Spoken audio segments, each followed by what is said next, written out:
Para kayong hindi magjowa, para kayong mag-sister, kasi same po kasi kayong mukhang girl. So, hi po mga ka-Josa. So, ayun, nandito ngayon si Jowa. Well, to be honest, yun nga yung uniqueness naming dalawa. We can be friends, we can be best friends, we can be sisters, a lover, a partner, a couple, di ba? So, very unique siyang tingnan. And actually naman, nowadays, di ba meron din naman mga babae, na halos parehas, literal na babae, talagang parehas sila may mga fetish, di ba? Kami wala naman. Pero, however, yun yung nakakatuwa din sa amin dalawa na talagang niyayakap din namin. Kasi talagang yung uniqueness na yun, that what makes us more stronger. Kasi behind of our gender, behind of our physical appearance or physical look that we know in time will change, patuloy kaming lumalaban, mas pinapatibay, mas pinahahaba yung relasyon na meron kami. Yun actually yung nagiging strength naming dalawa, yung pagiging unique namin than the other.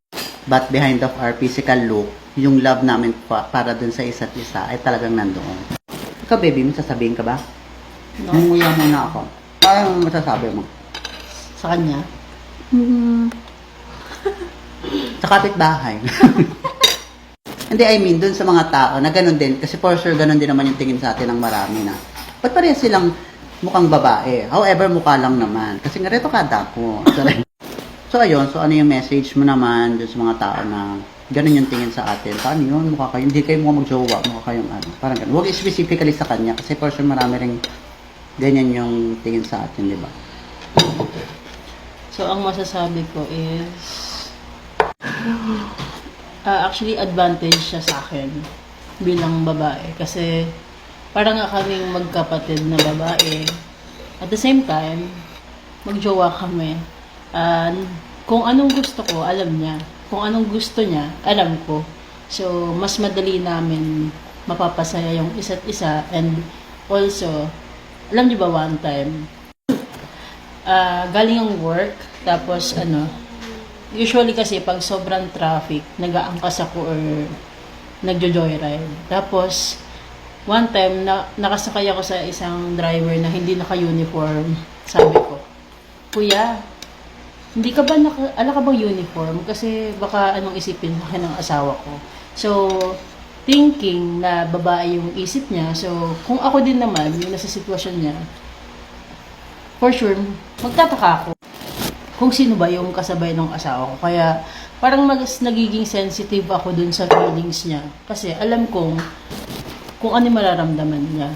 Mas kabisado ko kasi kung anong feeling ng babae is ganun din siya. Mas emotional siya kaysa sa tunay na lalaki. So, yun lang. Advantage siya sa amin, dalawa. Oh, totoo yun. Kasi most of the time, may mga bagay kami parehas na gusto. Kasi nga, di ba half-half nga naman ako. Ganyan. So, half Pinoy, half Pinay. So, yun. By that way kasi, yun nga, tama rin naman si Jowa. Meron kami parehas na gusto. Since babae nga rin yung character ko talaga.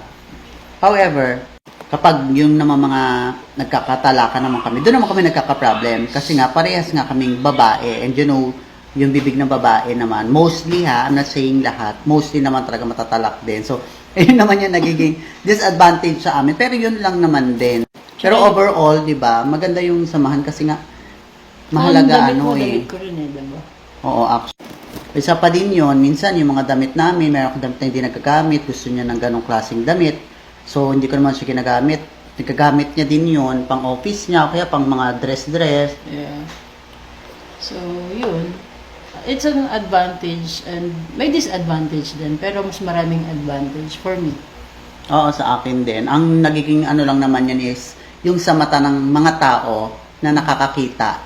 Kasi nga, unusual sa paningin nila. However, hindi kami nagbabase kasi sa kung ano yung tingin sa amin at kung ano yung sasabihin ng tao sa amin. Siguro ng mga unang taon lang namin. Pero mga second year pa taas, natuto na namin yakapin yung uniqueness namin than the other couple siguro na normal. So, yun, mas minahal namin, mas napahalaga namin yung sarili namin, ay yung relasyon namin. Ayos namin yung pagsasama namin, the more kaming tumatagal. So, yun lang mga ka-Josa. And again, di naman kami magre-rely sa kung ano man yung tingin sa amin ng tao. mas mahalaga pa rin sa amin kung paano namin pakikisamahan yung isa't isa for a better future. So, yun lang mga ka-Diyosa, and have a great day po. Bye-bye! Bye.